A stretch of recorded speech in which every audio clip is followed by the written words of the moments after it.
அனைவருக்கும் இனிய வணக்கங்கள். பொதுவாக கட்சி தலைவர்கள், அரசியல் தலைவர்கள் மேடையில் பேசும்போது ஒரு குட்டி கதையை சொல்லிதான் மேடை பேச்சை துவங்குவது சமீபகால வழக்கமாக இருக்கிறது. புராண கதைகள் பேசுகின்ற கதா காலட்சேபம் ஒரு கருத்தை சொல்லும்போது அவர்களும் கதையை சொல்லிதான் தங்களுடைய கருத்துக்களை பதிவு பண்ணுவார்கள். இது ஒரு புதிய முயற்சியாக செய்தியாளர்கள், பத்திரிகையாளர்கள், ஊடகவியலாளர்கள் அவர்கள் ஒரு அரசியல் செய்தியை சொல்லும்போது ஒரு குட்டி கதையை சொல்லி விளக்கினால் எப்படி இருக்கும் என்பதற்காக தான் இந்த ஒரு புதிய முயற்சியை நான் மேற்கொண்டுள்ளேன். ஒரு பெரிய காடு, அந்த காட்டில் சிங்கம் மாதிரி ஒரு ராஜா ஆட்சி செஞ்சு வந்தது. அப்படி அந்த சிங்கமான அந்த ராஜா ஆட்சி செய்கிற காலத்தில் ஒவ்வொரு திசைகளுக்கும் ஒவ்வொரு நியமிச்சது. 8 திசைகளிலும் கிழக்கு, மேற்கு, வடக்கு, வடகிழக்கு, தென்மேற்கு, தென்கிழக்கு, இப்படி ஒவ்வொரு திசையிலையும் ஒவ்வொரு நியமித்து கண்காணித்து அங்கே இருக்கின்ற குறை நிறைகளை சிங்கம் ராஜாவுக்கு சொல்ல சொல்லிச்சு. அவ்வாறு இந்த சிங்க ராஜாவுக்கு சொல்லும்போது ஒவ்வொரு திக்கிலும் புலி, யானை, குதிரை, வரிகுதிரை, சிறுத்தை, கரடி இப்படி போன்ற பல இதற்கு தேவையானவர்களை வைத்து ஆட்சி அந்த காட்டையை பார்த்து கொண்டிருந்தது. எந்த குறைகள் இருந்தாலும் அந்த குறைகளை இந்த சிங்கம் ராஜா கிட்ட சொல்லும். உடனே இந்த சிங்கம் அதெல்லாம் நிவர்த்தி பண்ணும். இது காலகாலமாக நடந்துகிட்டே இருந்தது. வயதாச்சு, நோய் வந்தது, சிங்கம் காலமாயிடுச்சு. சிங்கத்துக்கு அப்புறமா அடுத்து ஒரு பெண் சிங்கத்தை நியமனம் பண்ணிடுச்சு. அந்த பெண் சிங்கமும் ஆண் சிங்கம் என்ன செஞ்சதோ அதே போல இந்த பெண் சிங்கங்களும் செஞ்சுட்டு இருந்தது. அவ்வாறு இந்த பெண் சிங்கம் செஞ்சு முடித்த பிறகு அதனுடைய காலகட்டம் முடிஞ்சிடுச்சு, வயசாச்சு, நோய் வந்தது, இறந்துடுச்சு. அவ்வாறு அந்த பெண் சிங்கம் இறந்த பிறகு ஒரு திசையில் புலி, இந்த ஆண் சிங்கம் இருந்த காலத்திலிருந்து ஒரு புலி சீரின் சிறப்புமாக தெளிவாக அந்த பகுதியை பார்த்து கொண்டிருந்தது, தன்னுடைய கட்டுக்குள் வைத்து கொண்டிருந்தது. அந்த திசையில் அந்த புலியை சொன்னால் தெரியாதவர்களே இல்லை. அந்த அளவிற்கு கட்டுக்கோப்பாக அந்த திசையை இதை பார்த்து கொண்டிருந்தது. இவ்வாறு இந்த காடு இருக்கும்போது திடீர்னு ஒரு பூனை, அந்த பூனை என்னடா இது, சிங்கம்தான் உட்காரணுமா, ராஜாவா, ஏன் நாம உட்காரக்கூடாதா? அந்த பூனைக்கு ஒரு ஆசை. தப்பு ஒன்றும் இல்லையே, ஆசை யாருக்கு வேணா வரலாம் இல்லையா? அந்த பூனைக்கு ஆசை வந்துடுச்சு. பிறகு அந்த பூனை என்ன செய்யலான்னு யோசனை பண்ணிச்சு.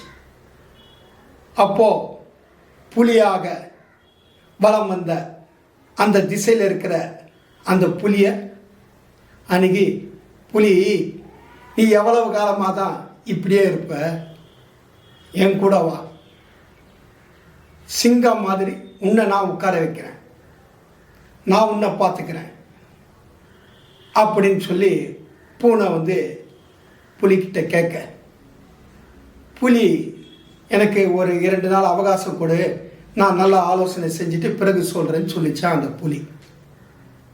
பிறகு 2-3 நாட்கள் கழித்து பூனை சொல்வதும் சரி போன்று தோன்றுகிறது. எவ்வளவு காலம்தான் நாம் இப்படியே ஒரு சின்ன வட்டத்துக்குள்ளேயே இருப்பது, நாமும் சிங்கம் போல ஆக வேண்டாவா?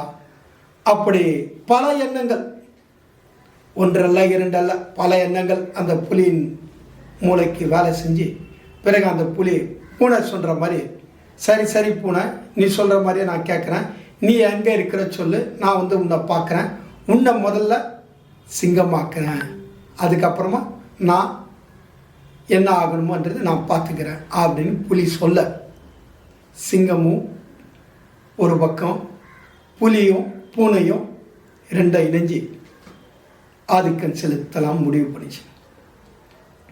அப்போது பூனை இந்த புலியை அழைச்சிட்டு போகும்போது பூனைகள்லாம் பயந்துடுச்சு. என்னடா புலி இந்த பகுதியில் வருது, நம்மளெல்லாம் அடித்து காலி பண்ணிடுமே.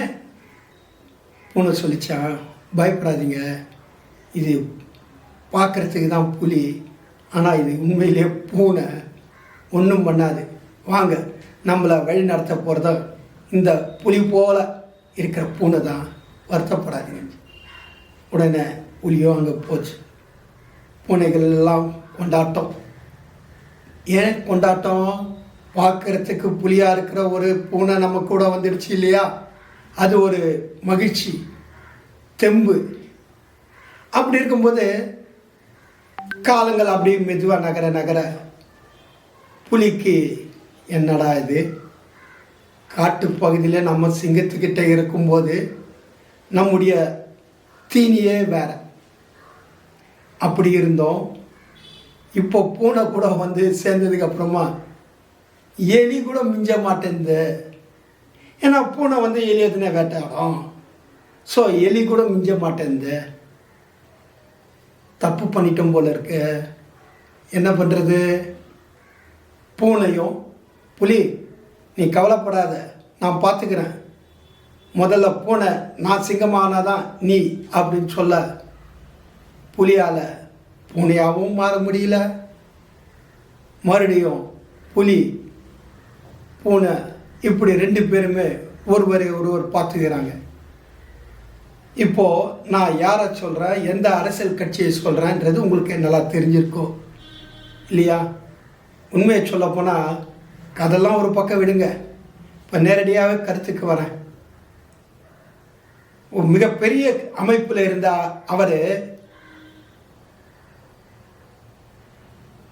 சிறிய அமைப்போடு சேர்ந்து பதவி பணம் மோகத்துக்காக சேர்ந்து அவரால் அங்கேயே நிம்மதியாக இருக்க முடியல, மறுபடியும் இங்கேயே வர முடியாது தவிக்கிறாருங்க. இது தேவையா? இவருடன் பயணித்த மூத்த தலைவர்கள் எல்லாம் அன்றே ஒதுங்கி நிம்மதியாக வாழவில்லையா? பல உதாரணங்கள் இருக்குங்க.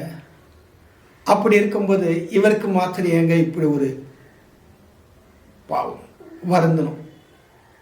தேர்தல் முடியட்டும், என்ன நிலைமை வருதுன்னு பார்ப்போம். சரிங்களா? இந்த குட்டி கதை உங்களுக்கு பிடிச்சிருந்தா ஷேர் பண்ணுங்கள், லைக் பண்ணுங்கள். நம்ம சேனலை சப்ஸ்கிரைப் பண்ணலாம், சப்ஸ்கிரைப் பண்ணுங்கள். ஓகேங்களா? அடுத்த காணொலியில் சந்திக்கும் வரை உங்களிடமிருந்து விடைபெறுவது உங்கள் பாரதி கண்ணையா. நன்றி, வணக்கம்.